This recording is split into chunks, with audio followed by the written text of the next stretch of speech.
ဒါတူတူပဲလားဒီလိုရခင်ဗျနောက်ပြီးတော့တန်းတယ်ဆိုတော့တက်ခွာလို့သင်တက်ခွာဟုတ်ကဲ့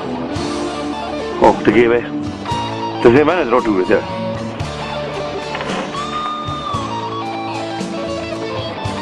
ဟုတ်သင်မလို့ဖြစ်နေနော်ဒါရီအညီတွေပြမျိုးအတူတူပါပဲကျွန်တော်တို့တကယ်လို့သာနဲ့မတောင်မှသွားပြီးတော့တက်ခွာပဲနေလိုက်ရှာမယ်ဆိုရင်ဒီလောက်စုံစုံနေတွေ့ရပေါ်တော့မလွယ်ဘူးသူကသဘာဝတိုင်းပေါက်နေတဲ့တက်ခွာတွေကိုယူပြီးတော့သူ့ရဲ့ဟိုတယ်ဝင်းထဲမှာမျိုးပွားတာ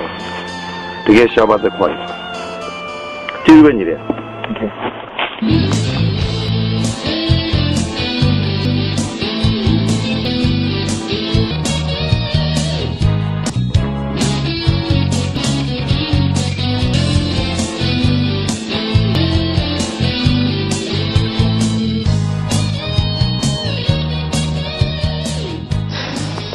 ဟုတ်တယ်ကျွန်တော်ကံပဲလက်ကနေလာခဲ့တယ်လေကံပဲလက်ကနေကားမောင်းချိန်ကျွန်တော်ဒီ2နာရီဝန်းကျင်လောက်မောင်းရတယ်ကျွန်တော်အခုဒီတိုင်းတည်းဆက်သွားမယ်ဆိုလို့ရှိရင်ဒါကျွန်တော်မင်းတက်ကိုဆင်းနေလဲအခုကကျွန်တော်တို့တောင်ပေါ်တက်မှာဖြစ်တဲ့အတွက်ဆမ်မယ်စကန်လို့ခေါ်တဲ့ဒီနေရာမှာကျွန်တော်တို့ပစ္စည်းတွေခွဲမယ်တောင်ပေါ်တက်မှာပစ္စည်းတွေကိုတင်မယ်ဒီမှာသမင်းစားမယ်သမင်းစားကျွန်တော်တောင်ပေါ်တက်ကြမယ်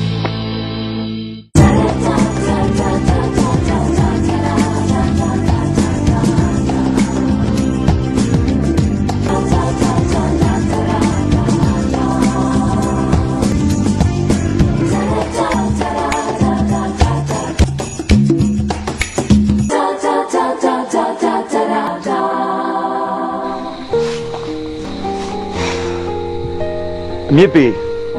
6000ကျော်မှာပွင့်တဲ့တောင်စလက်ပန်းဒီနတ်မတောင်မှာတောင်စလက်ပန်း3မျိုးရှိရဲ့သူကအယောင်3မျိုးပြောတာပါအနီရောင်ရယ်